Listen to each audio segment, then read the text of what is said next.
저희들이 이제 오늘 공부하는 것은 이제 세계관인데, worldview, worldview. 벨튼샤움이라는 이제 독일어로 아주 유명한 세계관. 그러니까 세계를 바라보는 view, 관점 그런 뜻이겠죠. 마치 이제 안경을 모두가 써야 하는 상황이라면, 파란 안경을 쓰면 모든 세상이 파랗게 보일 것이고, 노란 안경을 쓰면 모든 세상이 노랗게 보일 것입니다. 모든 사람들이 세계관을 가지고 있다는 거예요.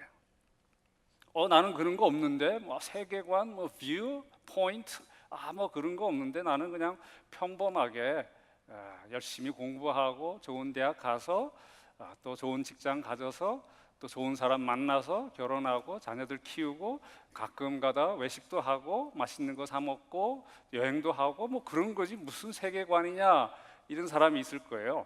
근데 그런 사람은 정말 강한, 아주 스트롱한 세계관을 가진 사람입니다. 그런 세계관을 소위 히도니즘이라고 합니다. 한국말로 쾌락주의란, 유교식으로 하면 중용, 이런 겁니다. 평범한 그걸 추구한다는 자체가 굉장히 무서운 세계관이에요. 그러니까 결국은 세계관 없는 사람은 없습니다. 하나님을 믿든지 하나님을 믿지 않든지, 뭐 과학을 믿든지, 뭐 이성적인 사람이든지 경험적인 사람이든지 어떤 사람인 간에 다 세계관을 가지고 있는 거예요.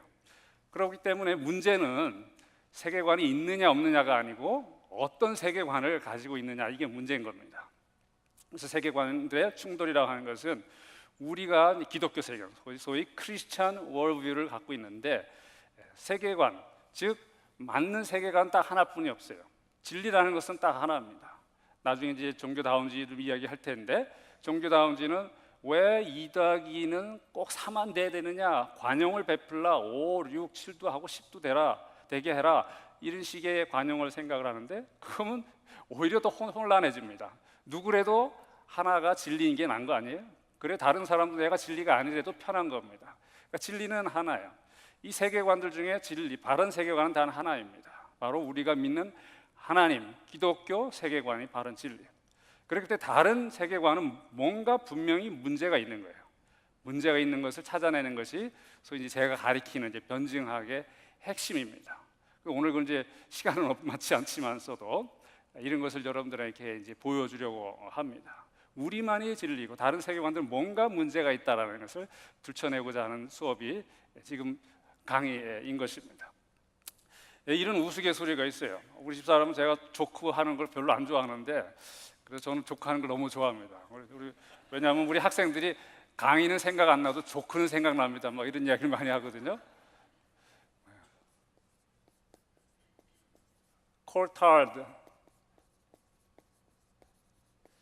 신드롬이라는 게 있어요. 이제 콜타르는 심리학자가 발견한 건데, 이 신드롬은 뭐냐면 자기가 죽은 걸로 믿고 사는 사람입니다. 신기하죠? 그런 병도 있어요. 자기는 죽었다는 거예요. 자, 이제 조크 들어갑니다. 어떤 남편이 콜타르 신드롬에 걸렸어요. 자기는 죽었다. 일을 안 해요. 부인이 왜 일을 안 가냐? 죽은 사람이 무슨 일을 해요? 환장하는 거죠. 답답하겠죠. 부인은 죽었다면서 처먹긴 잘 처먹고 뭐 이렇게 화를 내는 거죠.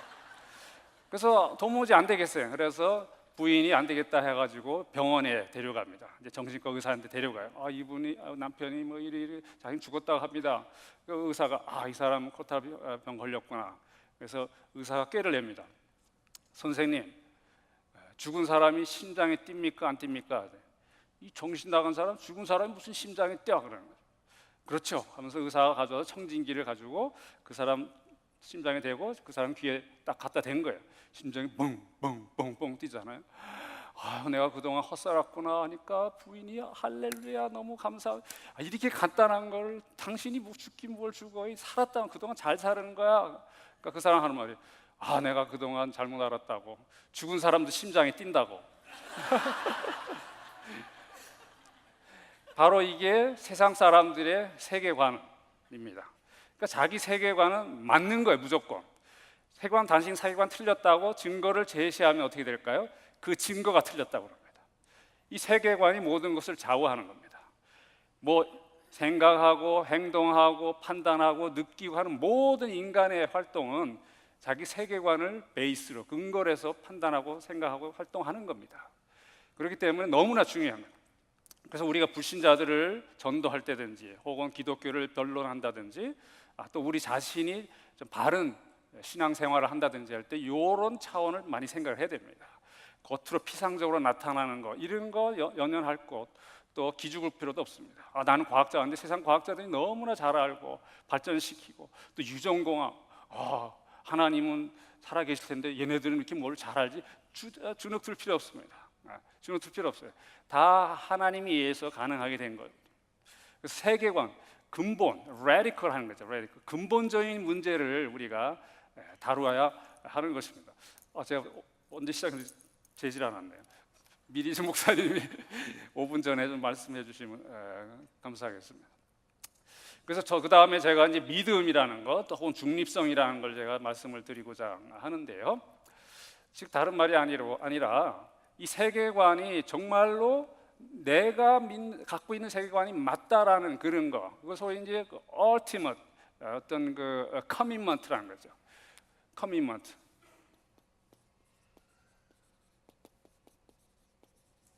신념, 일종의 이것도 faith입니다.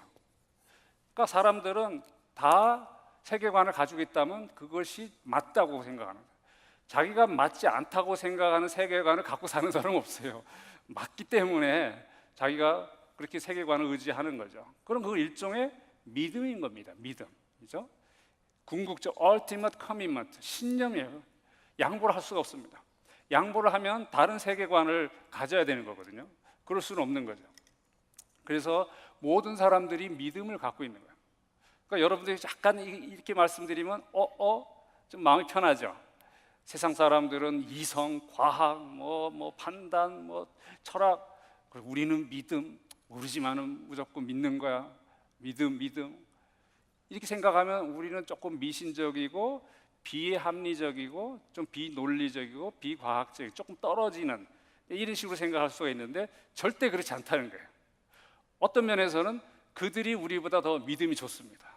왜냐하면 근거도 없는데 정당한 뭐 이러한 증거도 없는데 그렇게 믿는 거예요.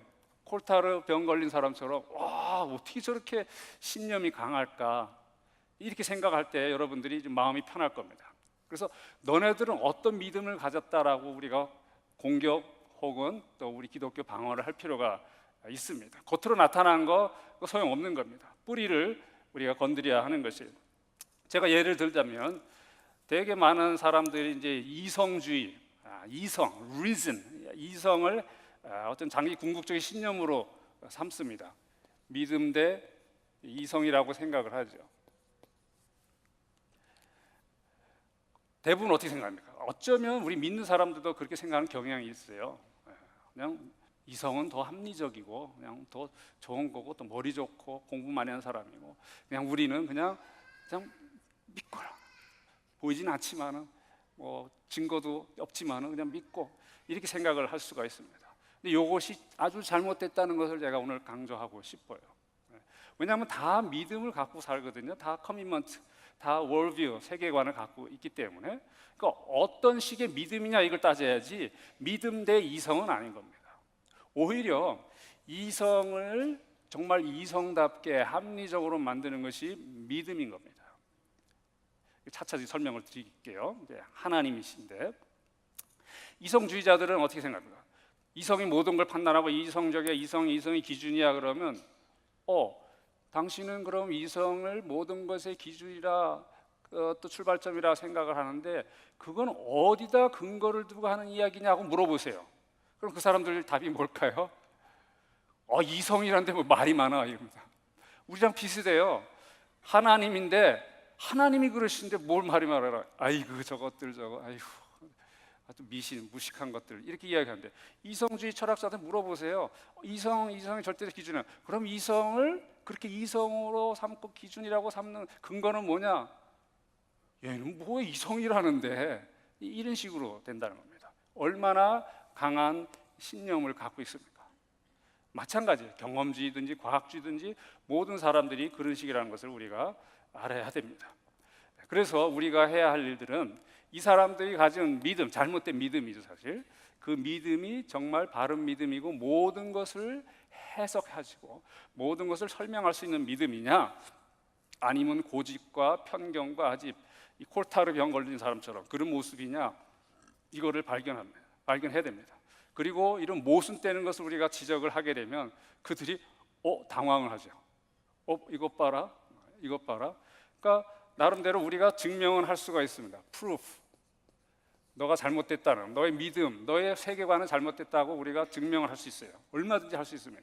그러나 그 사람들은 persuasion, 설득은 안 당합니다. 왜냐하면 다 콜타르 병에 걸렸기 때문에 자기가 맞다는데 설득 당하겠습니까? 안 돼요. 근데 그들의 모순을 들춰내면 우리가 얼마든지 증명할 수가 있다는 이야기입니다. 그 다음에 이제 이를테면 우리가 믿는 세계관은 확실한 근거가 있고 증거가 있고 또 합리적이고 할 때는 우리가 더 사실은 바른 믿음을 가졌다, 바른 세계관을 가졌다는 것을 인정을 하게 될 것입니다. 세 번째, 모든 것의 조건이신 하나님, all conditional, 샴푸하고 하는 컨디셔널 그게 아니고 모든 조건자, 조건을 구성하시는, 조건이 되시는 하나님, 하나님이 모든 것의 조건이십니다. 그 말이 무슨 말이냐면 사도행전 17장 28절에 사도 바울이 이렇게 말씀하죠. 특별히 철학의 도시 아테네에 가서 이야기를 합니다. 우리가 하나님을 힘입어 살아가며 움직이며 존재한다. 산다, 움직인다, 존재한다. 이것은 물론 세 가지 단어긴 하지만 사도 바울이 의미하는 바는 인간의 총체적인 모든 활동을 이야기를 합니다. 정신적인 활동, 물리적인 활동, 심리적인 활동, 모든 활동, 이 모든 활동은 사실 하나님을 힘입어서 된다라고 이야기를 하는 것입니다. 제가 이제 배운 웨스트민스터 신학교에 코넬리우스 벤틀 교수가 있어요. 우리 김 목사님도 잘 아시는, 또 공부를 많이 하신 이 교수님이 아주 재미난 이야기를 많이 하셨는데 그분이 한 이야기 중 하나가, 그분이 이제 기차를 타고 디트로이트 쪽으로 이제 가시는데 미시간에 사셨거든요. 근데 기차에 딱 탔는데 앞에 이제 아빠가 타고 여자 아이가 일테면 뭐 2살 정도 아주 어린 아이가 아빠 무릎에 앉아 가더랍니다. 근데 갑자기 이 여자 아이가 아빠 뺨을 후려치는 거예요. 그럼 우리 같으면 저런 버리장머리 없는 것 같아요. 아프겠다 이럴 텐데 반티는 그렇다. 아빠의 뺨을 때리려면 아빠의 무릎에 앉아야 된다, 그런 이야기를 합니다. 그게 무슨 말이냐면 하나님의 뺨을 때리려면 하나님 무릎에 앉아야 됩니다. 하나님이 어디 있어? 하나님이 어디 있어? 하나님 엉터리, 하나님 무신론자든 뭐 이신론자든 어떤 자들 간에 범신론자들, 하나님에 대해서 알려면 하나님 무릎에 앉아야 됩니다. 심지어는 하나님을 부정하려고 해도 하나님 무릎에 앉아야 됩니다. 보세요, 우리 권사님들 하나님 무릎에 앉았어요. 그러면서 하나님 뺨을 딱 때렸어요. 하나님 없어. 말이 됩니까? 안 되죠. 왜요? 무릎에 앉았으니까 때렸지. 만약 옆에 앉았으면 가슴 쳤겠죠. 무릎에 앉았으니까 하나님이 없다라고 할 수가 있다는 겁니다. 심지어는 그 무신론자도 사실은 유신론자입니다. 왜냐하면 하나님 무릎에 앉아서 하나님이 없다라고 이야기를 하는 거기 때문에. 그래서 시편 기자는 하나님 없다는 자는 바보라고, 바보라고, 어리석은 자라고 이야기를 하시는 겁니다. 그래서 하나님이 모든 것의 조건자예요. 사실 이제 강의안을 이제 20장으로 이렇게 해왔는데 이렇게 보면 먼저 철학 이야기도 나오고 고민이 됩니다. 굉장히 부담이 됩니다. 시원한 신학 강좌인데 이런 이야기를 해야 되는지 참 고민이 되는데 어떻게든지 우리 집사람은 걱정이 되는데 쉽게 막 자꾸 그래서 좀 어떻게든 쉽게를 해보겠습니다.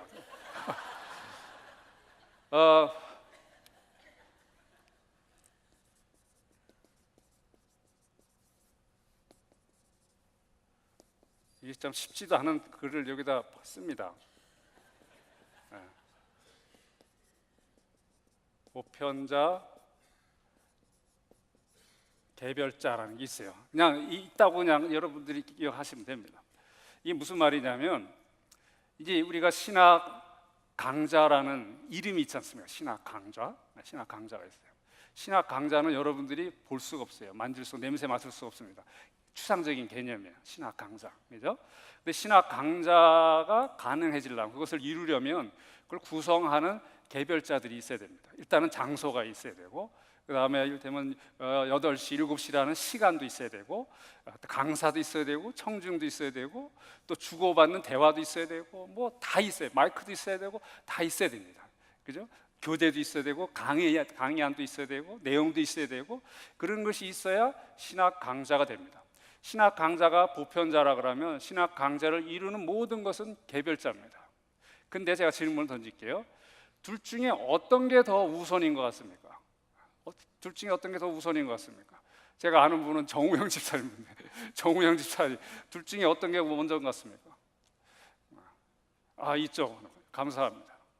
저렇게 답을 해주셔야 제가 기분이 좋아요. 사실은 두 개가 동시에 있어야 됩니다. 왜냐하면 보편자만 있다고요. 신학 강자만 있어요. 신학 강자만 있는데 강사도 없고 강의도 없고 시간도 없고 장소도 없어요. 그럼 신학 강자는 뭡니까? 그냥 empty 컨셉. 그냥 허구, 아무것도 아닙니다. 알 수가 없어요. 우리가 그런 것을 이야기해도 그게 뭔지를 알 수가 없습니다. 그죠? 내용도 없고 사람도 없고. 근데 만약 누가 이거라고 해보죠. 이건데 예를 들어 강사도 있고 강의안도 있고 사람도 있고 장소도 시간이 있는데 신학 강자라는 게 없어요. 그러면 제가 뭐고 식탁은 뭐, 이 탁은 뭐고 강의하는 뭐고 여러분들은 뭐고 이 시간은 뭡니까? 서로 쳐다봐도 뭔지도 몰라요. 그죠? 신학 강자가 있어야 이것이 뭔지를 알 수가 있습니다. 없으면 블라인드라는, 이런 것을 임마누엘 칸트라는 아주 유명한 철학자가 이야기를 했어요. 그 사람이 이러한 것을 이야기한 이유가 있는데요. 그때 17세기 당시에 철학 사조가 있어요. 대륙에는 합리주의, 레셔널리즘이 있었고 또 영국 그쪽에는 경험주의, 임피리얼리즘이 있었습니다. 근데 대륙의 합리주의자들은 그냥 소위 본유적 개념, 특별한 진리, 확실한 진리가 있다고 믿는 겁니다. 다 있기 때문에 얼마든지 우리가 찾아낼 수 있고 증명할 수도 있다라고 이야기를 합니다. 달리 말하자면 이런 보편적인 추상적인 개념이 확실하고 이런 거 없이도 이것이 확실하다, 뭐 이런 식으로 이야기를 하는 거예요. 근데 경험주의자들은 그렇지 않다는 거죠. 이건 너무나 추상적이고 확실한 건 오직 경험할 수 있는 것만 확실하다는 거예요. 그 데이비드 휴미라는 아주 유명한 철학자가 있는데 이 사람은 그런 이야기를 합니다. 굉장히 나중에 해이주의로 빠져요. 무슨 소리냐면 이 사람이 예를 든 것 중에 하나가 어제 해가 떴어요. 오늘 해가 떴어요.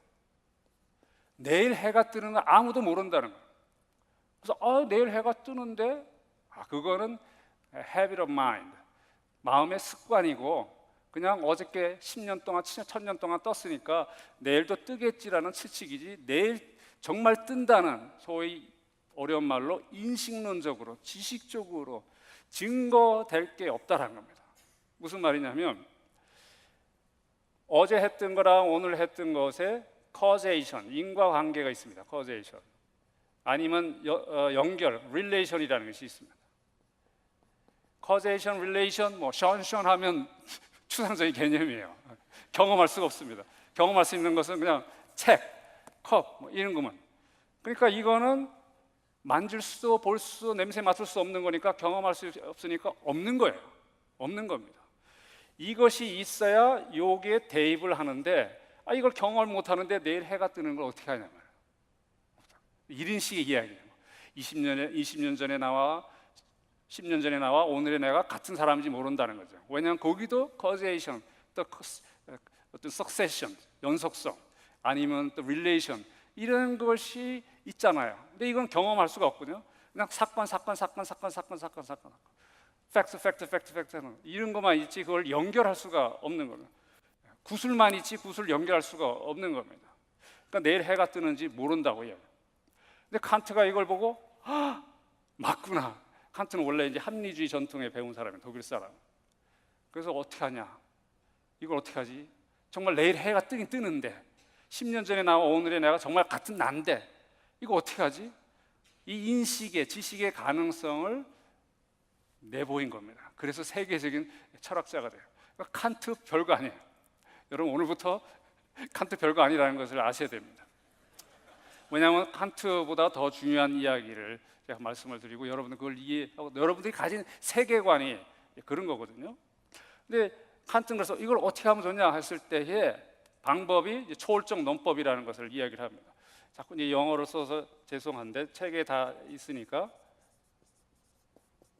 transcendental, 초월적 논법을 이야기를 합니다. 이게 무슨 말이냐면 어떤 지식을 얻기 위해서 또 어떤 경험을 하기 위해서 먼저 있어야 하는 조건을 찾아내는 거예요. 프리컨디션을 찾아냅니다.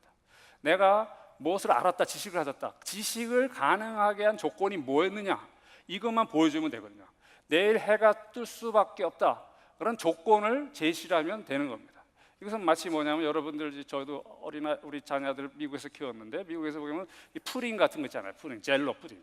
이런 거를 만들려면 어떤 모양의 쉐입이 있지 않습니까? 별 모양, 달 모양, 또 테디베어 모양 해가지고 거기다 빨간 물, 노란 물 해가지고 냉장고에 탁 넣으면 나중에 이제 얼어져 멀렁멀렁한 푸딩이 되지 않습니까? 젤로가. 왜 젤로가 별 모양이고 달 모양이고 곰 모양입니까? 그것은 틀 때문에 그런 거예요. 왜 우리가 이걸 이렇게 인식하고 생각을 하고 왜 이렇게 경험을 하지? 그것은 틀 때문에 그래. 틀. 그럼 틀이 어디서 왔느냐? 이 칸트는 참 놀라운 사람이에요. 틀은 바로 우리 휴먼 마인드, 우리가 제공한 거란 말이죠. 그래서 우리가 그렇게 이해를 하고 내일 해가 뜨지 이거 치치가 아니라 우리가 제공했기 때문에 내일 해가 뜨는 거라. 그러니까 여기서 우리랑 차이가 있습니다. 우리는 왜 그러냐? 하나님 때문에 그래요. 하나님이 all conditional이에요. 그렇기 때문에 우리가 행동하는 것이 make sense, 이치가 맞는 겁니다. 가능한 거예요. 근데 칸트는 휴먼 마인드라. 근데 휴먼 마인드를 여러분 딱 들었을 때 아이고 인간이 제한적 존재인데 이거 어떻게 모든 것을 조성할 자가 되겠느냐? 맞아, 바로 그런 겁니다. 그러니까 칸트는 형식적으로, 논리적으로 혹은 개념적으로만 설명했지 실제적으로, 존재론적으로 설명을 못합니다. 왜냐하면 휴먼 마인드가 그런 걸 제공한다고 했을 때에 모든 휴먼 마인드, 모든 사람들이 그렇게 제공을 하는지 그리고 모든 제공하는 그런 휴먼 마인드가 어떻게 또 연결이 되는지 이건 설명을 못하거든요.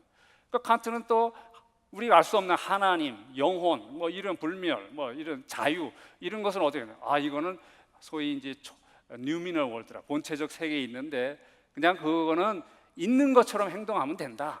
이런 식으로 모르니까 휴먼 마인드 이런 점도 상당히 제한적입니다. 제가 왜 칸트를 소개하려고 하면 상당히 고마운 사람입니다.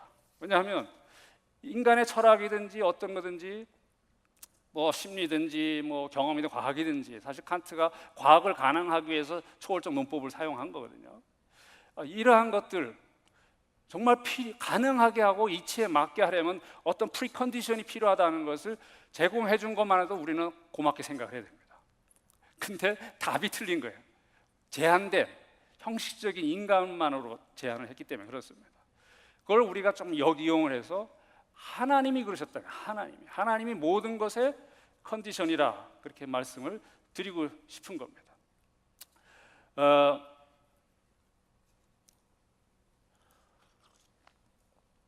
제가 또 하나 예를 들을게요.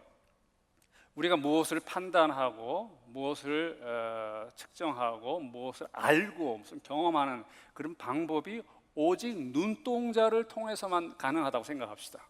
우리 얼굴에 붙은 눈동자가 아니라 그냥 우리가 그림을 그리기 위해서 오직 눈동자를 통해서 우리가 경험하고 우리가 지식을 얻고 우리가 생각하고 우리가 느끼고 오직 눈동자를 통해서, 그죠? 여러분 생각해 보세요. 느끼세요? 모든 것이 눈동자를 통해서 그런 겁니다. 그럼 질문 들어갑니다. 그러면 눈동자의 존재는 어떻게 알 수 있습니까? 눈동자의 존재는 어떻게 알 수 있습니까? 제가 아는 분은 정우영 집사님과 부인 박 집사님인데 박 집사님 눈동자는 어떻게 알아요? 눈동자를 통해서 모든 것을 알았는데 그럼 눈동자는 어떻게 해요? 제가 그 이야기를 하니까 우리 학교에 이제 신대원 학생들이 거울을 보면 됩니다 그러더라고요. 내가 제가 미안하다고 내가 처음부터 이야기를 했는데 이는 얼굴에 붙은 눈은 아니다라고 이제 이야기를 했는데 어떻게 합니까? 한번 고민을 좀 해보세요. 1초, 2초, 3초 제가 시간을 드린 이유는 우리는 너무 익숙하게 내가 판단하고 내가 이해하고 내가 보고 내가 이 식으로 생각을 하는 것이 확실하다고 생각합니다. 근데 그렇지 않아요. 눈동자의 존재는 내가 무엇을 했든지 whatever 무엇을 했든지 그것은 뭐 때문에 가능했어요? 내가 봤다, 내가 느꼈다, 내가 지식을 얻었다, 뭐 때문에 가능했어요? 눈동자 때문에. 그러면 눈동자가 있는 거예요, 없는 거예요? 당연히 있죠. 이게 간접적인 논법입니다. 이게 사실은 더 강한 겁니다. 우리가 보고 우리가 판단하고 우리가 느끼고 그래야 확인하려고 자꾸 우리는 그런 경향이 있는데 그건 정말 하나님 보시기에 참 우스꽝스러운 이야기입니다. 우리가 무엇을 했든지 간에 무엇을 했든 간에 그것은 하나님에 의해서 가능한 겁니다. 아까 제가 반티리 이야기는 뺨을 때려도 하나님 없다 그래도 하나님 무릎에 앉은 겁니다. 뺨을 때리는 순간에도 하나님은 존재한다는 것이 자기가 증명하는 거예요. 그것이 아까 사도행전의 말씀 이유입니다. 그걸 힘입어 우리가 살아가며 움직이며 존재하는 거예요. 그러면 초월적 논법의 이런 특성들을 제가 몇 가지 소개를 할 텐데, 첫째는 자연의 일률성입니다.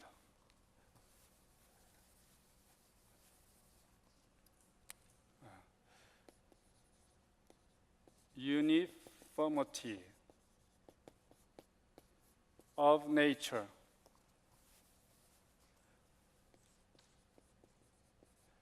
자연의 일률성, 유니폼, 항상 일정하게 움직이는, 뭐 쉽게 이야기해서 자연의 원리, 자연의 이치 이런 겁니다. 우리가 살고 있는 이 우주에는 이 원리들이 있어요. 예를 들어서 우리가 케이크를 굽는다고 생각합시다. 밀가루 반죽하고 이스트 넣고 또 건포도도 넣고 또 설탕도 넣고 막 기름도 넣고 막 이렇게 해가지고 오븐에다 딱 넣었어요. 그래서 30분 딱 돌렸습니다. 시계를 착착착착착 30분 땡 됐어요. 탁 여니까 토끼 한 마리가 탁 나왔어요. 에이씨 오늘은 토끼네 이러지 않습니다. 당연히 케이크가 나오는 거예요. 그럼 왜 케이크가 나왔을까요, 여러분? 생각해 본 적 있으세요? 그 시계가 케이크를 만든 겁니까? 내가 모든 자료를 썼죠. 물론 그렇습니다. 근데 자료의 존재도 그렇고 자료의 화학 반응도 그렇고 이 시간 과정도 그렇고 이 모든 게 우연히 발생된 것 같습니까? 안 그래요. 우연이라는 것은 일률성과 반대되는 겁니다. 우연이라는 것은요, 심각하게 이야기해서 우연히 이 세상을 다스리라면 찬스랑 우연히 세상 사람들이 많은 세계관들이 우연을 믿거든요. 우연. 나중에 설명드립니다만 진화론도 우연히 발생 처음부터. 그래서 다 과학적으로 했다고. 우연은요 일률성하고 반대 개념입니다. 우연이라는 것은 정말 토끼가 나올 수도 있어요. 뱀이 나올 수도 있습니다. 근데 우리가 예측한 대로 케이크가 나오는 것은 일률성 때문에 그렇습니다. 자연의 이치 때문에, 그런 원리 때문에 그렇다 그 말입니다. 과학자들은, 여기 이제 과학자들도 계실 수 있고요, 공학도들도 계실 수 있는데 너무 자만하지 마시기 바랍니다. 물론 우리 성도님들은 그럴 리는 없겠지만 세상 사람들은 자연의 일률성이 없으면 과학이 불가능합니다. 예를 들어서 염산과 어떤 그 질소를 합쳤다, 뭐 염화질소라고 합니까? 항상 똑같은 조건에 똑같이 나와야 되는데 그 다음날 다르게 나오면 과학이 가능합니까? 실험이 가능합니까? 공학이 가능합니까? 가능이 안 돼요. 항상 일정해야 됩니다. 왜 그렇지 사람들은 생각을 안 해요. 왜냐하면 너무나 당연하기 때문에. 사실은 하나님께서 창조하실 때, 아까 이제 우리 김희석 교수님이 창조에 대해서 어저께 이야기하면서 질서라는 것도 이야기를 하셨는데, 하나님은요 그냥 뭐 입자들 만들고 요거 만들고 요거 만들고 그러지 않았어요. 다 관련이 되게 만드셨습니다. 나름대로 캐타고리, 범주가 있고 질서가 있고 구분이 됩니다. 나무와 새와 또 사람과 다 다르게 구분이 된다는 것은 질서가 있는 거예요. 또 항상 자연의 이치대로 움직이게 돼 있어요. 그러니까 하나님은 창조만 하셨을 때 보이는 거 이런 건 단편적으로 하고 너네들끼리 알아서 해. 그럴 수가 없어요. 어떻게 생물들이, 광물들이, 식물들이 또 인간들이 알아서 질서를 만들고 삽니까? 그럴 수 없어요. 놀라운 질서가 있습니다. 그러니까 똑똑한 과학자들은 자연의 일률성이 있다는 걸, 존재한다는 걸 압니다. 근데 왜 존재하는지 몰라요. 그냥 있으니까 우리가 의지하면서 산다라고 이야기를 하는데, 나름대로 조금 무신론적, 반기독교적인 이러한 학자들은 그 기분이 나쁜 거예요. 자연의 일률성이 있다는 거. 그래서 일단 버트런 러셀 같은 사람이 있는데 이런 사람은 반문을 이제 합니다. 러셀이라고 유명한 영국의 철학자고 수학자인데 이 사람은 자네 일성 그거 뭐 누가 만든 게 아니고 그냥 과거에 발생된 일들을 이렇게 살펴보면 어떤 평균치가 있다. 확률 같은 거죠. 평균치가 있기 때문에 이 평균치대로 늘 돌아가는 거다. 그렇게 이야기를 합니다. 이 똑똑한 사람이 아주 무식한 이야기를 한 겁니다. 그러면서 자기가 예를 든 게 뭐냐면 주사위를 2개를 던졌을 때에 2개가 6이 나올 확률은 36분의 1이다. 이게 평균치고 이게 자연의 일률성이지 무슨 누가 초자연적 존재가 만들고 뭐 이런 거 아니다라고 이야기합니다. 여러분 딱 들었을 때 아닌 것 같다, 무식한 것 같다는 느낌이 들 겁니다. 왜냐하면 주사위가 1에서 6이 나오자 하나, 2개면 둘 다 6 나올 때 36분의 1일 텐데 주사위를 던졌을 때에 주사위가 오늘 나 기분 나빠서 안 내려와 하면서 공중에 딱 뜹니다. 그럴 수 있어요? 또 이번에는 던진 사람 약 올려야지 하고 던졌는데 코너로 딱 섰어요. 자기가 이렇게. 이게 뭐지? 이러지 않아요. 항상 떨어지고 항상 한 면을 보이게 돼 있습니다. 물론 어떤 특별한 경우가 더 있겠지만 항상 이렇게 6분의 1이 나고 가투리 합친 36분의 1이 나오는 그게 자연의 일률성이지, 그게 왜 그렇게 가능하게 됐냐가 자연의 일률성이지 36분의 1이 나오는 요거 이게 자연의 일률성이 아닙니다. 그러니까 믿지 않는 사람들의 세계관에 이런 맹점들이 이렇게 보일 겁니다. 최고의 철학자고 당대 지성인이고 노벨 문학상 받은 사람 한다는 소리가 그렇습니다. 그리고 이 사람이 한 말이 너무 웃기는 게 철학자니까 이야기는 합니다. 인덕션이라고 그러는데 거의 이제 기납 배우는데 이런 경험을 통해서 하는 거, 이런 것은 어떤 보편적인 원리 질서 그걸 받을 수가 없다는 거죠. 우리는 단지 과거의 일을 관찰하고 그래서 판단하는 것이다라고 이야기했거든요. 분명히 과거의 일이라고 했어요. 주사위도 과거라고 해요. 평균치라고 해요. 근데 다른 데서 뭐라고 이야기했냐면 우리는 자연의 일률성을 근거로 미래에 무슨 일이 발생되는지 추측할 수 있다는 말까지 합니다. 여러분 금방 캐치할 수 있죠. 모순입니다. 왜냐하면 항상 과거에 대한 일을 가지고 우리가 판단하고 한다고 했는데 이 러셀은 미래를 그 일률성을 가지고 측정할 수 있다, 추측할 수 있다라고 이야기를 하는 겁니다. 모순입니다. 세계 다른 사람 믿지 않는 사람들의 세계관이 이런 식이에요. 그래서 저도 이제 골프를 참 좋아하는데 미국에서 골프 치는 분들 분명히 있을 겁니다. 제가 정 집사님 치는 거 알거든요. 골프 치는 사람들은 정말 기도하면서 쳐야 됩니다. 공 딱 맞았을 때에 자기가 때린 만큼 또 각도만큼 떨어지거든요. 딱 저런데 갑자기 이게 알아서 그냥 가서 구멍에 부르지 않습니다. 다 일정해요. 그 소위 이제 물리학적으로 그렇게 돼 있어요. 누가 그렇게 만드신 거죠? 하나님께서 자연의 일률성을 허락하셨기 때문에 그게 가능한 겁니다. 그래서 여러분들이 뭘 하든지 물론 주일날 골프 치는 거 말고요. 골프 칠 때는 항상 기도하고 쳐야 됩니다. 감사합니다. 자연의 일률성을 주셔가지고 골프를 즐길 수 있게 하신 것 너무나 감사합니다. 뭐든지 하나님의 힘을 입어서 가능하게 된 거거든요. 그 다음에 도덕적 절대성이라는 게 있어요.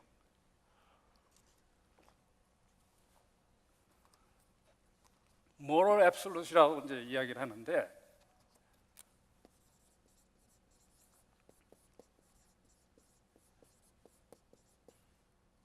이게 뭐냐면 모든 사람들이 보편적으로 가지고 있는 도덕적 의식, 기준 이런 겁니다. 성경에도 그렇게 이 말씀을 하거든요. 성경 율법 없어도 사람들이 양심으로 판단을 하거든요. 옳고 그름에 대한 잘 판단한다 그런 뜻이 아닙니다. 도덕적인 그런 이 절대성, 기준을 하나님께서 심어 주셨어요. 하나님 형상대로 지음을 받았고 또 하나님께서 그렇게 만드셨어요, 우리를. 오래전 이야기인데요. 2008년이군요.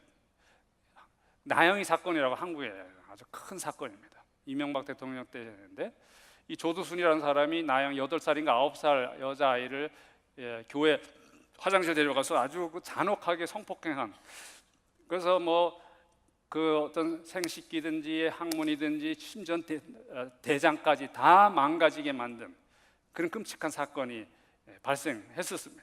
근데 이 조두순에게 형을 12년 형을 했어요. 한국은 그거 알잖아요. 술에 취해서 술기운에 뭐 이렇게 하고 또 봐주는, 그래서 12년을 받았습니다. 이게 이제 발표가 되자 온 국민들이 막 노하고 막 난리가 났습니다. 잘라라, 화학 처리해라.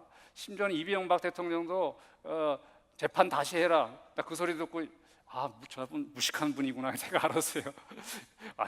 사법과 행정이 분리가 됐는데 어떻게 또 다시 하라. 저는 그거 보고 하나님 말씀이 맞구나. 모든 사람들이 모럴 앱솔루트를 가지고 있구나.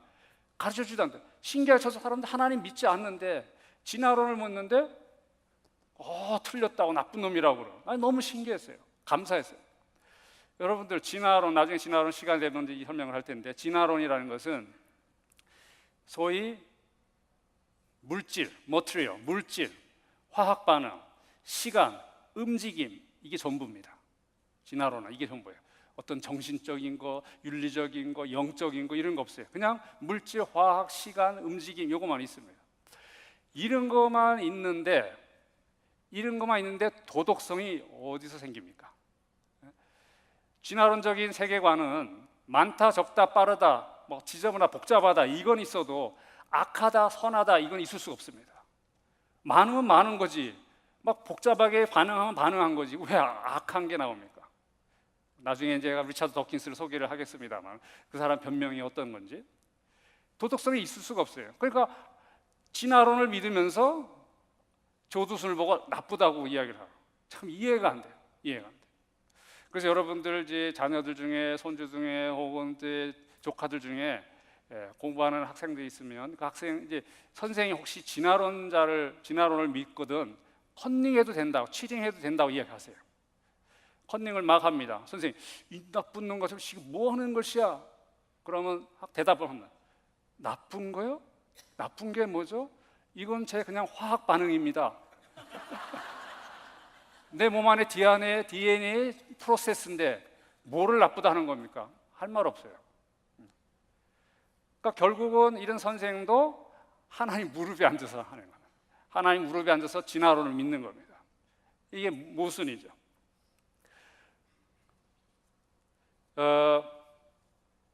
그래서 도킨스 이야기를 제가 잠깐 해드릴 텐데요.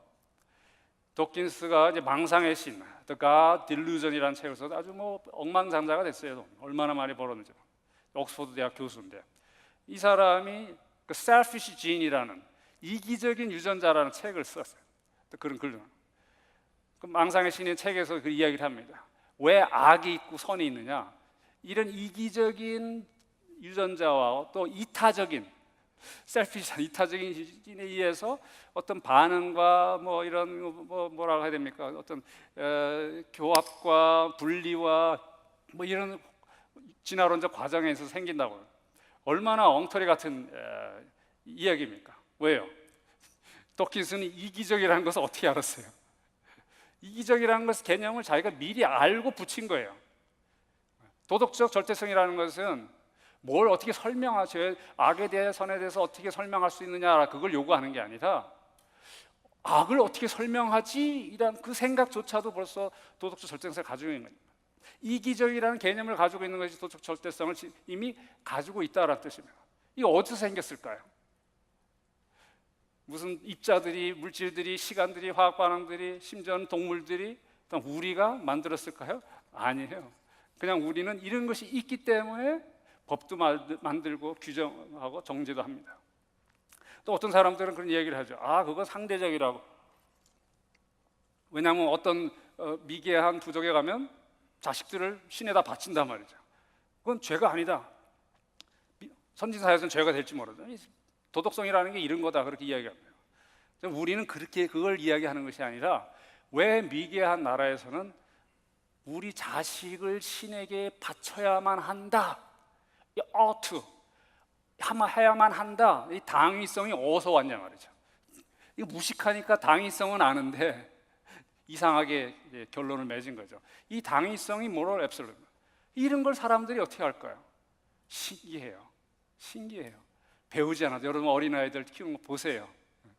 잘못하면 이렇게 다 알아요. 바로 하나님이 만드신 것입니다. 그 다음에 세 번째는 논리의 법칙이 있습니다.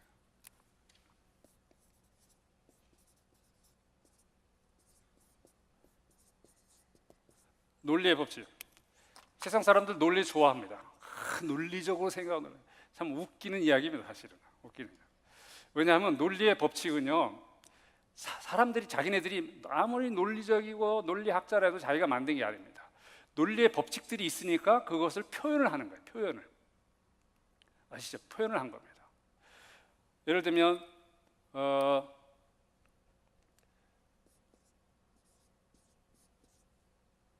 피야 나피. 이를테면 김한현 목사님은 남자다, 이게 피면 김한현 목사님은 남자가 아니다 하는 게 나피입니다. 그리고 이게 불가능한 거죠. 김한현 목사님은 남자고 동시에 김한현 목사님은 남자가 아니다, 이건 불가능합니다. 그래서 이게 반모순의 법칙이에요. 또 혹은 김한현 목사님은 남자든지 아니면 김한현 목사님은 남자가 아니든지 둘 중에 하나다, 이거 맞는 이야기죠. 그죠? 둘 중에 하나입니다. 이런 게 이제 논리의 법칙이 한 예인데 수많은 논리의 법칙이 있습니다. 우리 최 목사님께서도 삼답 논법으로 이야기했잖아요. 참 재미나는 그 강의였는데 이런 삼답 논법도 사실 이런 논리에 속하는 겁니다. 사람들은 논리를 잘못 사용을 하는 경우들. 그러니까 논리로도 사실은 다 믿을 게 아니에요. 아까 우리 최 목사님 표현하는데 그런 식으로 논리가 전개될 수도 있는 겁니다. 논리는 유용하지만은 잘못 쓰면 잘못게 결론을 맺을 수가 있는데, 그거보다 더 중요한 것은 논리의 법칙은 도대체 어디서 왔냐 말이에요. 삼답론법 여러분들이 자연스럽게 딱 대답을 하셨어요. 최 목사님 물어보셨을 때에 다 결론을 내요. 여러분은 상당히 논리적이더라고요. 그런 논리의 흐름, 법칙이 이미 마음속에 다 갖고 있습니다. 어떻게 이거를 사람들이 알 수가 있을까요? 또 다른 예를 들어 제가 한번 들어볼 텐데,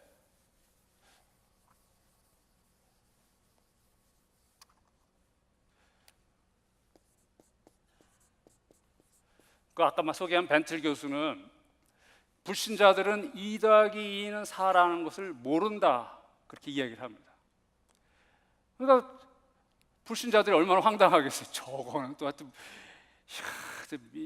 교인이라는 사람이 말이야, 뭐 이런. 심지어는 다른 이제 교단의 학자들도, 신학자들도 반틸 지가 똑똑하면 똑똑하지 해도 너무했다, 왜 2 더하기 2는 4를 교인들, 불신자들은 모른다고 하느냐. 벤틀 교수가 이야기하는 그것이 아닙니다. 그들은 카운트는 잘한다, 2 더하기는. 그러나 they don't know how to account for counting. 카운팅을 설명을 못한다는 거예요. 무슨 말이냐면, 여러분들 박 집사님 이거 뭡니까? 박선희 집사님 크게 2. 제가 2를 지웠습니다. 제 생일이 2월 20일인데 2를 없애는 바람에 큰일 났어요. 제 생일을 언제 할지, 1월 11일로 해야 될지. 제가 이렇게 얘기하면 무슨 소리 하는 거야 하고 그렇게 생각하실 겁니다. 맞습니다. 이거는 2가 아닙니다. 박 집사님 죄송한데, 이거는 2라는 개념을 표시한 부호에 지나지 않아요. 그죠? 사람들은 다 압니다. 숫자의 질서들을, 개념들을 다 압니다. 그러나 그 개념을 표현을 해야 돼요. 그래서 아라비아 숫자를 가지고 표현을 하고, 아니면 뭐 한문을 표시라든지 표시를 하는 거예요. 그러니까 이게 2가 아니고 2를 상징하는 부호입니다라고 대답을 해야 선생님 자격이 있는데요. 저분이 30년 넘게 교사 생활을 하신 분이거든요, 한국에서. 제가 목회하던 교회 집사님이셨어요.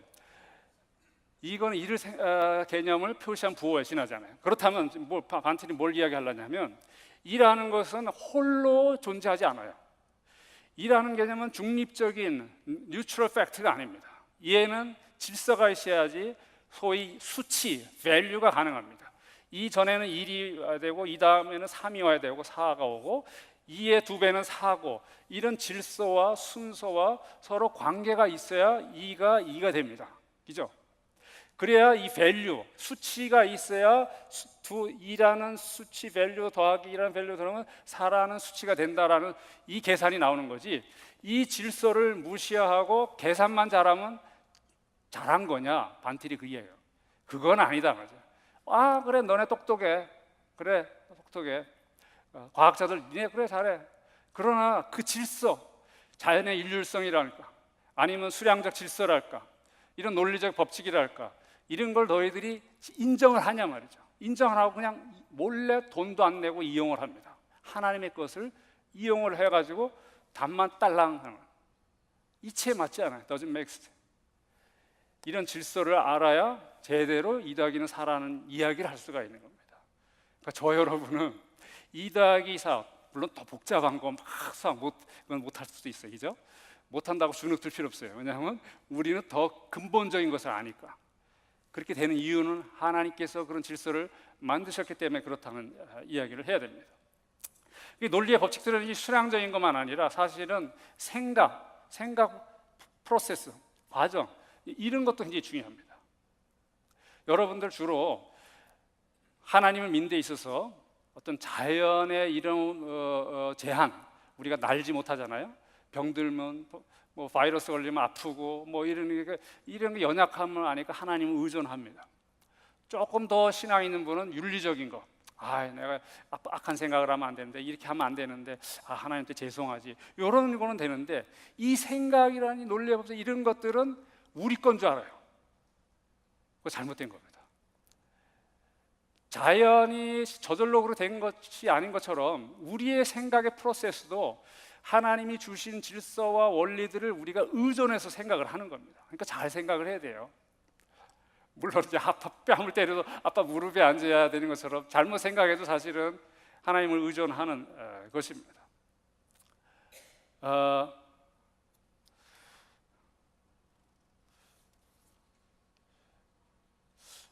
제가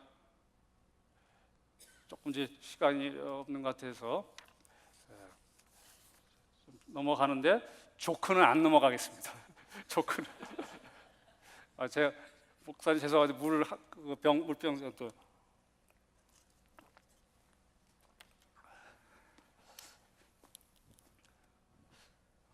금발 미녀가 있어요. 그 블론디. 금발 미녀는 이제 미국 사람들이 즐겨하는 조크의 대상인데, 금발 미녀인지 마릴린 몬로 같은 사람이 나옵니다. 얼굴은 이쁜데 머리에 등이 없는, 그건 이제 블론디라고 해요. 블론디 조크가 있습니다. 요술거울이 있어요. 요술거울 앞에서 고백을 해야 됩니다. 근데 거짓말하면 그냥 삼켜버려요. 그래서 미녀들이 쫙 줄 섰어요. 첫째는 빨간 머리 미녀가 딱 씁니다. I think I'm smart. 울기만 울고 잡아먹지 않았어요. 살았다고 지나갔어요. 그 다음에 까만 머리 미녀가 딱 씁니다. I think I'm cute. 나는 귀엽다고 생각한다. 아무 일 없었습니다. 지나갔어요. 그다음 금발 미녀가 딱 씁니다. I think 잡아먹었습니다.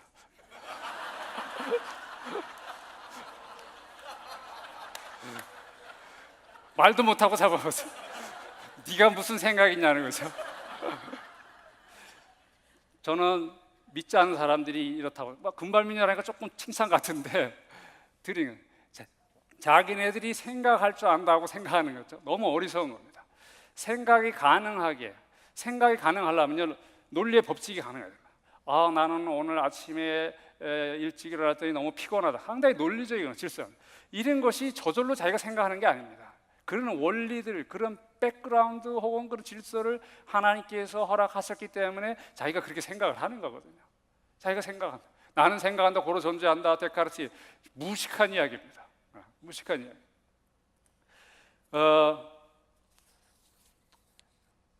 그 다음에 이제 제가 이성주의, 반이성주의라는 그 섹션을 제가 설명을 할 텐데요.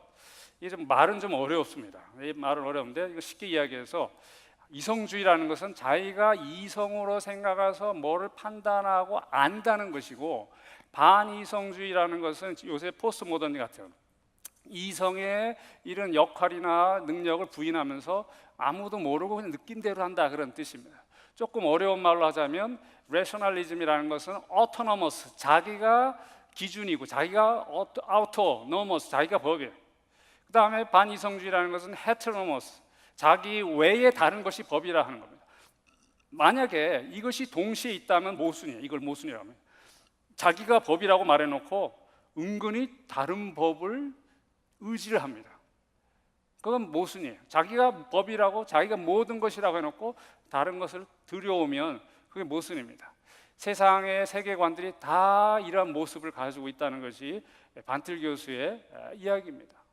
그래서 제가 이제 남은 시간에 이런 것을 이야기를 이제 드릴 텐데요. 먼저는 진화론의 모순. 참 진화론처럼 정말 무식한 이론도 없는데, 가설 없는데 세상 사람들은 다 그걸 믿어요. 왜 그렇겠어요? 제 생각에는 대안이 없어서 그렇고요. 창조설을 믿고 싶지 않아서 그런 겁니다. 많은 과학자들도 이 엉터리라는 것을 아는데 그렇다고 해서 창조론을 믿지는 않아요. 그 리차드 더킨스, 아주 사악한 사람인데요. 그 사람이 벤 스타인이라는 아주 유명한 방송인이 있습니다. 유대인인데, 사실 이제 유대교 신봉자죠. 하나님을 믿긴 믿는데 우리랑 달라요. 그 사람이랑 대담을 합니다. 그러면서 이야기를 이제 하기를 질문을 합니다. 뭐냐면, 진화가 됐을 때 제일 처음 진화는 발생된 입자들이 시작을 했는데 그 입자들이 어디서 생겼냐고 물었어요. 그러니까 뭐라냐면, 유튜브 가보세요. I don't know. 모른다. 아니, 처음 시작을 모르는데 뭐 이렇게 이만한 책 사가지고 몇만 원에 팔아가지고 세계적으로 돈 벌고, 아주 양심 없는 사람입니다. 아니, 진화론을 이야기를 하면 처음에 뭘 알아야 되냐. 입자들부터 시작됐다. 그러면 입자는 어떻게 생겼냐 물었더니 너 그러지. 오케이, 그럼 좋다. 모른다고 하면, 그런 입자들이라는 것은 무기물이 아니냐, 이노게닉이에요. 무기물이에요. 생명이 없는 겁니다. 근데 언제 유기물로 진화가 됐냐? 세상 사람들이 유기물 진화되는 걸 좋아해요. 뭐에서부터 물고기에서 짐승이 되고, 육식 새가 되고, 돼가지고 사람이 되고, 이런 거 좋아하는데, 근데 무기물에서 어떻게 유기물이 되죠? 그 생명이라는 거, life, 생명이라는 것은 어디서 생겼느냐? 그것도 모른다고. 그러니까 화가 나서 스펜서, 모르는데 이게 뭐야 도대체? 그러면 혹시 크리스찬의, 아니면 이제 그 사람은 히브리 바이블, 이 성경에 하나님이 이러한 분이 설계하신 거는 아니냐? 모르니까. 그랬더니 아니래요. 아니자 하면서 뭐라고 이야기하냐면, 그건 아니지만은 어쩌면 우리보다 고도로 발달된 외계인이 지구에 심고 갔을 수도 있다. 그래가지고 벤스탄이 너무 당황해가지고 이제 유튜브 보면 자기 혼자 중얼거리는, 리차드 호킨스가 외계인에서 생명을 뿌려?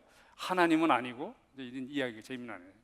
이게 세상 세계관을 가진 사람의 태도입니다. 그러니까 설명을 할 수가 없어요. 여러분들 빅뱅 아시죠? 아니 아이돌 그룹 말고 미국에 살아도 그렇게 빅뱅을 아시는 것 같기도 해요.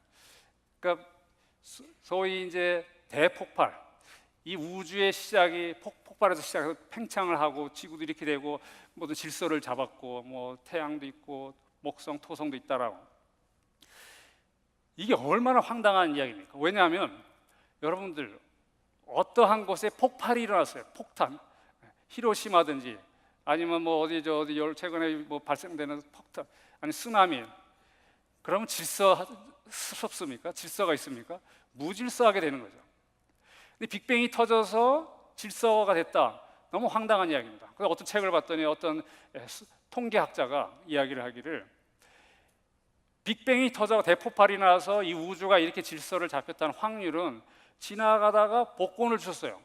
복권을 보니까 그다음 며칠 뒤에 보니까 그게 1등이야. 와, 대단하죠? 근데 그것만 아니야. 그 다음 주에 그 골목을 지나가 또 복권이 있어요. 근데 그게 또 1등이야. 그 다음 주에 가면 또 1등이야. 이게 2000년 동안 계속 매주 1등하는 확률보다 더 황당한 확률이라고 하더라고요. 폭발하면 어떻게 질서가 되냐. 이런 것을 진화론자들이 믿어요. 그들이 얼마나 논리적이고 과학적이고 설명을 하면 이건 어떻게 뭐 복잡하게 뭐 어쩌고 뭐 그림도 많이 그리고 이야기합니다. 근데 처음에 왜 생겼는지도 모르고 이러한 반이성적인 어떤 나름대로의 자기가 알 수 없는 그런 그 무엇을 의존하는, 그거는 우연입니다. 그들이 의존하는 것은 우연을 의존하는 것. 이게 모순인 겁니다. 사실은 이 진화가 쭉 됐다고 해도 자연적 발생이거든요. 자연적 발생이 돼도 아까 제가 설명드린 것처럼 자연이 일정한 발생을 하기 위해서는, 일정하게 발생하기 위해서는 뭐가 있어야 된다? 자연의 일률성이 있어야 됩니다. 진화론이 가능하기 위해서는 자연의 일률성이 먼저 있어야 돼요. 그래야 화학 반응이 일어나고 일정하게 진화되고 그 다음에 뭐가 진화됐다고 말을 하죠. 근데 자연의 일률성은 도대체 어디서 왔습니까? 우연? 참, 말도 안 되는 거죠. 사실 이제 과학이라는 것은 observable, 어떤 관찰할 수 있는 것이 과학이라고 이야기를 합니다. 근데 진화론자들은요, 한 개체에서 다른 개체, 그러니까 kinds라고 하죠. species 말고 kinds, 종류. 하나님께서 창세기 보게 되면 각 종류대로 만들죠. 식물도 각 종류대로 만들고 동물도 각 종류대로, 우리 사람만 하나님의 형상대로 만드셨는데 하나님께서 그 종류대로 이렇게 해서 질서를 만든 거거든요. 근데 진화론에서는 한 종류에서 다른 종류로 진화된 것이 없어요. 증명을 못합니다. 이거 말이 안 되죠. 진화라고 하면 분명히 다른 종류로 진화된 것을 보여줘야 되잖아요. 그래서 지렁이에서 뱀으로 진화됐다 그러면 이 observable, 그걸 봐야 됩니다. 근데 UCLA의 어떤 교수는 이야기를 그 관찰을 못 하는데, 왜냐하면 시간이 너무 오래 걸려서. 참 말도 안 되는 이야기죠. 그러면 카메라를 놓고 100만 년 관찰하면 보입니까? 말이 안 되거든요. 특히 화석도 없어요. 화석 수십억 수백억의 화석이 지구상에 있는데 어느 것도 미싱 링크, 중간 개체가 없어요. 그래서 지렁에서 뱀으로 진화가 됐다면 적어도 비늘 달린 지렁이 아니면 눈 달린 지렁이, 중간 개체가 있어야 되지 않습니까? 이런 화석은 하나도 없어요. 오히려 이런 게 더 많아야 되는데, 왜냐하면 오래 걸리니까. 사실은 진화라는 것은 중간 개체라는 게 있을 수가 없습니다. 왜냐하면 다 중간이죠. 여러분들 중간이죠. 여러분 다음에, 우리 다음에 뭐가 또 진화가 돼야 돼요. 왜 우리한테 끝납니까? 말이 안 되죠. 설명을 못 합니다. 근데 겨우 한다는 게 시조새. 시조새가 바로 육지 무짐승에서 조리로 뭐라고 해야 됩니까? 하여튼 무짐승에서 조리로 된 거라, 애니멀에서 조류 버드가 됐다라고 이야기하는데, 과학자들 이야기는 이건 사실은 다 화석을 측정해 보면 조류였다고 이야기를 합니다. 알렌 페트키아라는 아주 유명한 노스캐롤라이나 교수가 있는데 조류학자. 근데 이 양반은 진화론을 믿는 사람이에요. 솔직히 고백을 했어요. 무짐승이 아니라 이거는 조류다. 모든 조직을 볼 때 그렇게 이야기를 했습니다. 하나 더, 리차드 호킨스가 이제 이야기한 내용이 하나 있는데요. 한 영화사, 기독교 영화사가 인터뷰를 했습니다. 영화사에서 인터뷰한다니까 좋아가지고 수락을 했어요. 집에서 하는데, 근데 그게 이제 PD인지 어떤 여자분이 질문을 했습니다. 유전적 변이가 있잖아요. 그러니까 유전, 진, 혹은 이제 게놈이라는 거, 지놈이라는 거 있지 않습니까? 요새 사람들이 게놈 지도를 다 파겠다, 뭐 컴퓨터로 다 했다. 웃기는 이야기입니다. 하나님께서 만드신 걸 지도를 봤다고 해서 어쩌죠? 그게 왜 생겼고 어떻게 변이되고 이렇게 어떻게 그 다음에 생식을 하고 이렇게 놀라운 것인데, 어떤 진을 이야기할 때에 진의 변이가 있는데 이 사실을 볼 때에 어떤 그 게놈 안에 모든 유전적인 정보, 이런 것이 발견된, 그러니까 증가된, 정보가 증가된 이런 사례가 있느냐라고 이야기합니다. 그러니까 여기서 여기 더 이렇게 지나갔을 때 분명히 이 유전적인 변화도 있었을 거 아닙니까? 그죠? 연관이 되니까. 그럼 유전적인 변화가 됐으면 정말로 인포메이션, 정보로 다 이야기를 하거든요. 이 인포메이션 정보가 더 증가된 게 있느냐? 더 복잡한 생물체니까. 유튜브 보세요. 11초 동안 말을 못 합니다. 11초 동안. 근데 딱 끊으라고. 그러더니 너가 몰라서 그런데 사실은 지금 이제 있는 지렁이도 진화의 결과고, 돼지도 진화의 결과고, 사람도 진화의 결과고, 이전 것은 우리가 측정할 이런 식의 막 이야기를 하는 거예요. 그래서 그 말해놓고도 자기가 지금 내가 뭐 하지라고 생각을 했던 거예요. 그래서 나중에 뭐라고 했냐면 이게 기독교 영화사인지 몰랐다. 이게 조작이다. 지금 이야기합니다. 이게 그래놓고 조작이 아닌 게 너무 뻔하니까 나중에 자기 홈페이지에 이야기를 합니다. 그래놓고 이 유전자 정보에 대한 증거 사례가 있느냐는 답은 못하고 겨우 한다는 이야기가 아까 그런 식의 이야기입니다. 이 자체가 유전적인 결과지 그거에 대해서 왈가왈부하지 말라는 거죠. 다른 이야기를 하는 거예요. 그 이야기를 해야 되는데 요새 이제 유전공학, 뭐 DNA 이야기는 너무 감사해 사실이요. 진화가 아니라는 걸 증명을 하는 거예요. 그럼에도 불구하고 세상 사람은 여전히 진화를 믿는다는 겁니다. 포스트 모더니즘. 몇 분 남았죠? 5분 남았으니까 5분이라도 조금 늘려주시지 그대로 진짜. 포스트 모더니즘. 이거는 요새 지금 살고 있는 시대가 포스트 모더니즘인데요. 뭐냐면 어떤 절대성, 어떤 항상성, 컨스턴시, 아니면 객관성, 일관성, 뭐 이런 걸 다 부정합니다. 그냥 자기 느낌, 그러니까 반이성적인 거예요. 뭐 이성적 판단하고 이런 거 부정하고 자기 느낌, 자기 하고픈 대로 어떤 해석이 따로 있는 것이 소위 거대 담론이라고 그러는데 모든 사람들이 따라야 할 어떤 기준이 있는 게 아니라 그냥 네가 기준이에요. 네가 해석을 하고 네 마음대로 생각. 이게 포스트 모더니즘. 이거 너무 좋아하고 불란서에서 시작하는데 굉장히 위험스럽습니다. 근데 이 사람들이 정말로 이런 일정하게 반이성주의적 입장을 추구를 할까요? 그렇지 못해요. 그렇지 못합니다. 예를 들어서 미셸 푸코라는 아주 유명한 불란서 철학자가 있는데 이 사람 말하기를 모든 행동이나 결과나 현상들은 의미의 관계로 결정되는 것이 아니라 힘의 관계로 결정된다, 그런 이야기를 합니다. 왜냐하면 의미라는 거, 주어진 의미, 이걸 다 부정을 해체, 깨라는 거죠. 그러니까 이게 굉장히 반기독교적인 것은 우리는 하나님께서 주신 의미와 또 텍스트가 있고 해석이 있고 우리가 따라야 됩니다. 객관적으로 모든 사람들이 이게 진리. 근데 이걸 깨라는 거예요. 그런 건 없다. 굉장히 반기독교적인 이야기입니다. 그 의미를 부정해요. 그럼 파워. 근데 파워가 말이죠. 여러분 한번 생각해 보세요. 파워라는 것이 물론 주관적입니다. 왜냐하면 포스트 모더니즘이 강조하는 주관성, 내가 느끼는, 물론 주관적입니다. 그러나 파워라는 것이 객관적인 의미가 없습니까? 객관적인 의미가 없으면 파워라고 할 수가 없어요. 저 사람 파워, 힘 센데? 그러면 모든 사람들이 동의할 수 있는 파워거든요. 무슨 말인지 알겠죠? 그러니까 모순입니다. 제가 간단하게 예를 좀 들어볼게요. 어떤 유명한 뉴스위크인지 어떤 유명한 잡지사에서 조사를 했습니다.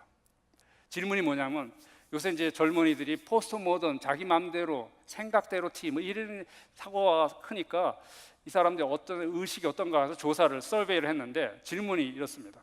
여러분들은 언어에 모든 사람들이 따라야 할 고유의 어떠한 거대 담론적인 모든 사람이 따라야 할 의미가, 객관적인 의미가 있다고 생각하십니까? 질문이었어요. 그렇더니 반에 가까운 사람이 없다라고 이야기를 한 거예요, 젊은이들이요. 그래서 그 기자가 그렇게 조사를 하고 답을 썼습니다. 없다라고 한 사람들은 너무나 솔직하지 못한 사람들이다. 왜 솔직하지 못하냐? 자기가 던진 질문은 언어였어요. 언어였습니다. 여러분들은 언어에 고유의 객관적인 의미가 있습니까? 이것도 언어예요. 만약에 객관적인 의미가 없었다면 100명이면 100명, 1000명이면 1000명 똑같이 이해를 할 수 있었을까요? 이해를 할 수가 없죠. 공통의 객관적인 의미가 있으니까 그 질문을 보고 이해하고 어떤 사람은 no, 어떤 사람은 yes. 말이 안 돼요. 이 포스트모더니즘의 전형적인 모순입니다. 이 포스트모더니즘의 이러한 모순이 사실은 종교다원주의에도 연결이 돼요. 요새는 종교다원주의, 모든 종교를 받아들여야 된다라고 이야기를 하는 거죠. 절대적인 기준은 없다. 예수만이 유일한 구원자다. 이런 거 없다. 다 받자. 말이 한다는 게 아까도 이야기했던 2 더하기 2는 4야지. 왜 너만 4만 진리라고 그러냐. 다 하자. 포용하는 건 그것은 정말로 무서운 살인과 같은 해체입니다. 안 그래요? 종교다원주의는 물론 종교적인 다양성은 고대부터 있었어요. 인간의 모습입니다. 그러나 요새 포스트모던하고 탁 죽이 맞아가지고 이런 식으로 막 이야기를 하고요. 기독교를 막 한국에서 특히 그래요. 불교 이야기하고 뭐 이야기하고 야야 사이좋게 놀지. 기분이 너무 나쁜 게 믿지 않는 것들이 말이죠. 죄송합니다. 믿지 않는 사람들이 우리 보고 아이고 니네 종교들 좀 제발 좀 사이좋게 지내. 불교는 이러잖아. 너네 좀 봐. 이런 태도가 너무 막 기분이 나쁜 거예요. 자기는 뭐 종교 안 가진 게 대단한 것처럼. 아까 제가 처음에 얘기했죠. 그들은 우리보다 믿음이 좋은 겁니다. 말도 안 되는 걸 믿거든요. 자기가 신이라고 믿고 자기는 죽었다고 믿고 막 이러는데 얼마나 믿음이 좋습니까? 그래서 이계진 아나운서라고 있어요. 이 양반이 방송에서 대담을 하는데 그때가 뭐냐면 이명박 대통령 때 이제 불교계를 탄압한다 뭐 이런 말이 있었어요. 어떤 경찰청장 무슨 청수 어떤 경찰청장이 있었는데 이분이 신자였거든요. 또 이명박 대통령 장로고 뭐 그래가지고 막 데모를 하고 이런 문제 때문에 이계진 아나운서가 불교계 대변자입니다. 국회의원도 하고 대담을 했어요. 불교계 입장을 이야기해라. 근데 막 이야기하는 거예요. 아나운서가 좀 억지 같다 그냥 좀 그렇다 해서 예 수고하셨습니다. 그러니까 자기도 찜찜한지 뭔가 시원하게 이야기해. 잠깐만요. 한마디만 하겠습니다. 하세요. 저기 아무개 스님 아주 유명한 스님이었어요. 뭐 법륜 스님 같은 그 스님이 이야기하신 말씀을 내가 전하고 마치겠습니다. 이야기해 보세요. 사실 모든 종교는 산에 올라가는 것과 같다. 이쪽으로 올라갈 수도 있고 저쪽으로 올라갈 수도 있고 뒤쪽으로 올라가서 결국 위에서 만난다 이랬습니다. 제가 이 말만 드리겠습니다. 딱 제가 그거 듣고 얼마나 웃었는지 내가 알긴 알았지만 이 불교 애들은 불교 믿는 사람들은 정말 무식하고 뭔지도 모르고 막 믿는 거예요. 여러분들 4월 초팔 시청 앞에 가보세요. 거기 보면 시청 앞에 이제 연꽃에서 아기 부처가 이렇게 태어나는 게 있어요. 그게 뭡니까 도대체? 말구유, 우리 예수님 말구에서 태어났다는 거 우리는 연꽃에서 태어났다. 사실 석가모니는 자기가 부처 되는 걸 자기를 부처라고 이야기하는 걸 싫어했거든요.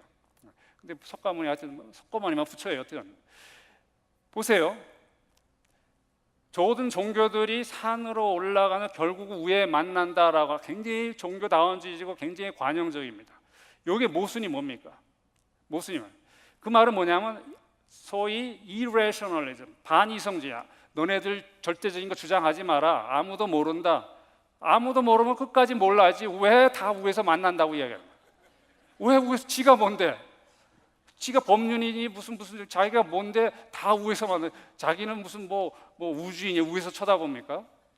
하나님이란 말은 못 하겠고 말이 안 되는 거예요. 또 이제 종교다운제 하나 하고 결론 맺고 마치도록 하겠습니다. 사실 이제 하나님 말씀이 얼마나 귀한지를 제가 그걸로 결론을 낼 텐데요. 종교다운주의자들이 주장하는 것 중에 하나가 뭐냐면 사실은 이런 헤겔이라는 철학자가 있어요. 헤겔적인 아니면 동양적인 사고를 해야 된다라고 이야기합니다. 동양적인 사고는 뭐냐면 A and B 신테시스하는 정반합식으로 A 그리고 B를 생각을 해야 되는데 기독교적인 서구의 논리는 A 아니면 B라는 거예요. 이거 틀렸다는 거예요. 왜 너네들은 꼭 따질라? 뭐가 진리지? 2 더하기 2는 뭐지? 왜 따질라? 그냥 다 포용, 다 함께 가야 되지. 그렇게 이야기를 합니다. 웃기는 이야기입니다. 여러분들 보셨어요? 제가 정우영 집사님께 시간이 없어서 못 묻겠습니다. 엉터리입니다. 왜냐하면 크게 보면 이게 A고 이게 B입니다. 즉 A 아니면 B, 자기네도 똑같은 논리를 쓴 겁니다. 왜 너네들은 이거를 택하냐, 이거를 택하지? either or, 자기네들도 그렇게 이야기를 합니다. 어쨌든 간에 모순 덩어리예요. 결론을 맺으면요, 하나님을 의지해야 모든 것이 가능합니다. 뭐 물리적인 거, 자연적인 거, 정신적인 거, 지식적인 거, 또 논리적인 거, 도덕적인 거, 또 뭐가 이렇게 해서 심리적인 거, 어떤 법적인 거, 모든 것들, 이런 것이 저절로 생길 수가 없습니다. 어떤 질서 가운데 하나님께서 만드신 우리는 그것을 힘입어서 살아가고 말하고 생각을 하는 거거든요. 근데 세상 사람은 똑같이 2 더하기는 4라고 이야기를 해요. 자동차를 고칩니다. 빵을 만들습니다. 골프를 칩니다. 타이거우즈 같이. 근데 하나님 무릎에 앉아놓고 해놓고 하나님을 인정하지 않아요. 로마서 1장 말씀처럼 저들은 다 알면서 하나님 분명히 아는데 어떻게 그들은 영화롭게도 감사치도 않아요. 무신론자는 하나도 없어요. 왜냐하면 다 하나님 무릎에 힘을.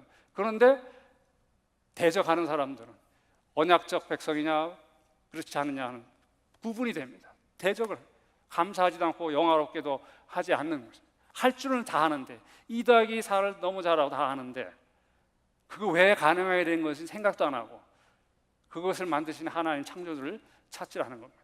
그럼 이런 창조주를 알려면 어떻게 되냐? 유일한 방법은 계시입니다. 말씀입니다. 그러니까 여러분들이 성경 공부하는 것을 단순히 어떤 종교적 단체에서 내 개인적인 신앙을 영적인 것을 위해서 공부하는 그 정도 차원이라고 생각하지 마시기 바랍니다. 여러분들이 성경 공부하고 하나님 말씀을 듣는 그런 것은 칸트를 뛰어넘고 아인슈타인을 뛰어넘고 러셀을 뛰어넘고 세상이 어떻게 돌아가는지 뻔히 알고, 왜? 모든 것을 만드신 하나님, 그 하나님을 발견한 유일한 길을 여러분들이 공부하고 있는 것이거든요. 단순히 신앙적인 차원이 아니에요. 이것은 삶의 차원입니다. 감사합니다.